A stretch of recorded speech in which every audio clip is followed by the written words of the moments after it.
নমস্কার, সেভনাভিক নিউজ নেটওয়ার্কে আপনাদের স্বাগত। নির্ঘণ্ট প্রকাশিত না হলেও কম বেশি করে সমস্ত রাজনৈতিক দলের নেতা নেত্রীরা সভার মাধ্যমে শুরু করে দিয়েছে লোকসভা নির্বাচনের প্রতিশ্রুতি বা প্রচার। এরকমই হরিশ্চন্দ্রপুর ভালুকা বাজারে কেন্দ্রীয় সরকারের বিরুদ্ধে বঞ্চনার অভিযোগে প্রতিবাদ সভায় যোগদান করে প্রকাশ্য মঞ্চ থেকে বিজেপি ও কংগ্রেসকে বাক্যবাণে বিঁধলেন মালতীপুরের তৃণমূল বিধায়ক তথা জেলা তৃণমূল সভাপতি আব্দুর রহিম বক্সী। শুনবো কি বললেন তিনি।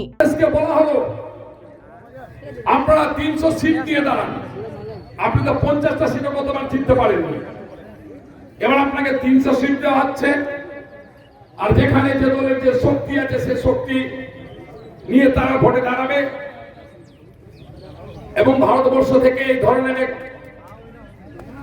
যারা মানুষের জনপ্রতিনিধি গ্রহণ করে মানুষের বিরুদ্ধে এরকম একটা সরকার, যে সরকার গরিব মানুষের কথা ভাবে না, এমন একটা সরকার প্রত্যেকদিন দৈনন্দিন জিনিসপত্রের দাম আকাশ ছোঁয়া যাচ্ছে, সরকার কর্ণপাত করছেন না, জিনিসপত্রের দাম বেড়েই চলেছে, সরকারের কোন রকম ভ্রুক্ষেপ নেই, মানুষের 100 দিনের টাকা থেকে মানুষ বঞ্চিত হচ্ছে, মানুষের সরকারের কোন রকম ভ্রুক্ষেপ নেই।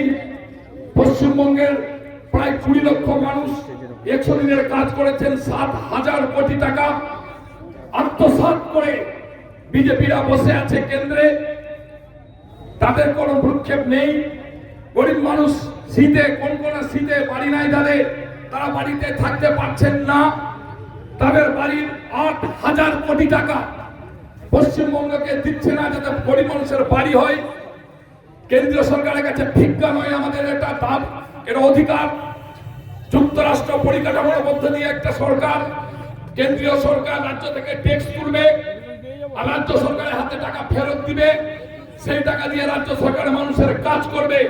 সেই পাওনা টাকা 8,000 কোটি টাকা যে সরকার দিচ্ছে না, সেই সরকারের বিরুদ্ধে যখন পশ্চিমবঙ্গের সম্মানীয় মুখ্যমন্ত্রী লড়াই আন্দোলন করছেন, তখন কংগ্রেস বন্ধুরা গতবার যেভাবে ভোট কেটে নিয়ে 3 নম্বর স্থান দখল করে এখানে তৃণমূলকে হারিয়ে দিয়ে বিজেপির হাত শক্ত করেছিল, এবারও তারা সেই পরিকল্পনা করছে বন্ধু। রাহুল গান্ধীকে এনে ভোট কেটে বিজেপিকে জিতানোর চক্রান্ত করছে বন্ধু। কংগ্রেসের সাধারণ মানুষ, খেটে খাওয়া মানুষ, বুদ্ধিজীবী মানুষের কাছে তৃণমূলের মঞ্চ থেকে করে জোরে বিনীতভাবে অনুরোধ, বাড়িতে ঘুমিয়ে ঘুমিয়ে একটু ভাববেন যে এই কথাটা ঠিক কি না। আজকে কংগ্রেস এখানে রাহুল গান্ধীকে নিয়ে আসছে, আমাদের আপত্তি নেই, কিন্তু অধীর চৌধুরী যখন দিদি বলছেন যে আমরা একসাথে লড়াই করে এই বিজেপিকে ক্ষমতাচ্যুত করবো, যেটা কংগ্রেসের পক্ষে একাই সম্ভব নয়, তখন অধীর চৌধুরী প্রতিনিয়ত পশ্চিমবঙ্গের সম্মানীয় মুখ্যমন্ত্রী অভিষেক ব্যানার্জিকে লাগাতার ভাবে উৎসারণ আছেন, গাল দিচ্ছেন, চোর বলছেন, বিরোধীদের চাইতেও বেশি ভাবে আক্রমণ করার চেষ্টা করছেন, কারণ তিনি জানেন যে আগামী দিনে পশ্চিমবঙ্গ থেকে কংগ্রেসের নামটা একেবারে তিনি আজকে রাহুল গান্ধীকে নিয়ে আসছেন। রাহুল গান্ধী আসুক, আরো বেশি করে আসুক, সোনিয়া গান্ধী আসুক, আমাদের আপত্তি নেই, কিন্তু মমতা ব্যানার্জির বিরোধিতা করার জন্য, তৃণমূল কংগ্রেসের বিরোধিতা করে বিজেপির হাত শক্ত করার জন্য যে কংগ্রেস মিছিল হাঁটছেন, আমাদেরকে গাল দিচ্ছেন, সেই কংগ্রেসকে ধিক্কার জানাচ্ছি। অন্যদিকে একটা লাল ঝান্ডা হাতে করে নিয়ে ছুটে বেড়াচ্ছেন আমাদের বন্ধু, নাম সিপিএম, দাবি করছেন 34 বছর ধরে পশ্চিমবঙ্গের বুকে ক্ষমতায় ছিলেন, লক্ষ্মীর ভান্ডারের নাম শুনেননি, 34 বছর ধরে ক্ষমতায় ছিলেন, তারা কন্যাশ্রীর নাম শুনতে পাননি, তারা শুনতে পাননি আজকে রূপশ্রীর নাম, তারা স্বাস্থ্য সাথীর কার্ডের নাম শুনেননি, তারা আজকে খাদ্য সাথীর নাম শুনেননি, তারা আজকে সবুজ সাথীর নাম শুনেননি।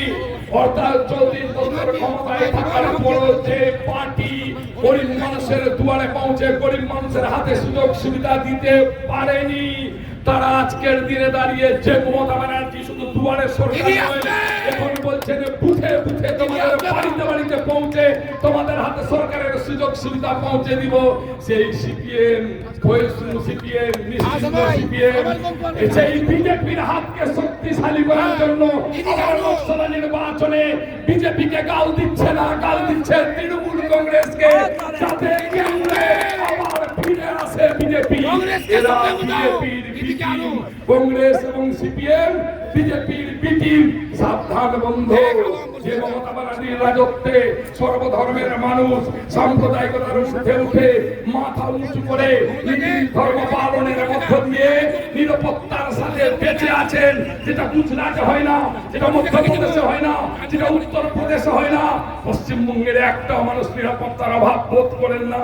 এটাই পশ্চিমবঙ্গ, আর এটা পশ্চিমবঙ্গের মাননীয় মুখ্যমন্ত্রী মমতা ব্যানার্জি, তিনি আমাদেরকে নিরাপত্তা দিয়েছেন। আপনারাই বিচার করবেন কংগ্রেস গরিব মানুষের বন্ধু কিনা। আপনারা বিচার করবেন সিপিএম গরিব মানুষের বন্ধু কিনা। আর বিজেপি গরিব মানুষের বন্ধু হতে পারে না। তানুজ জৈন, 7 নাবিক নিউজ, মালদা। সমস্ত খবরের আপডেট পেতে লাইক করে সাবস্ক্রাইব করুন 7 নাবিক নিউজ। সেই সঙ্গে বেল বাটন প্রেস করতে ভুলবেন না।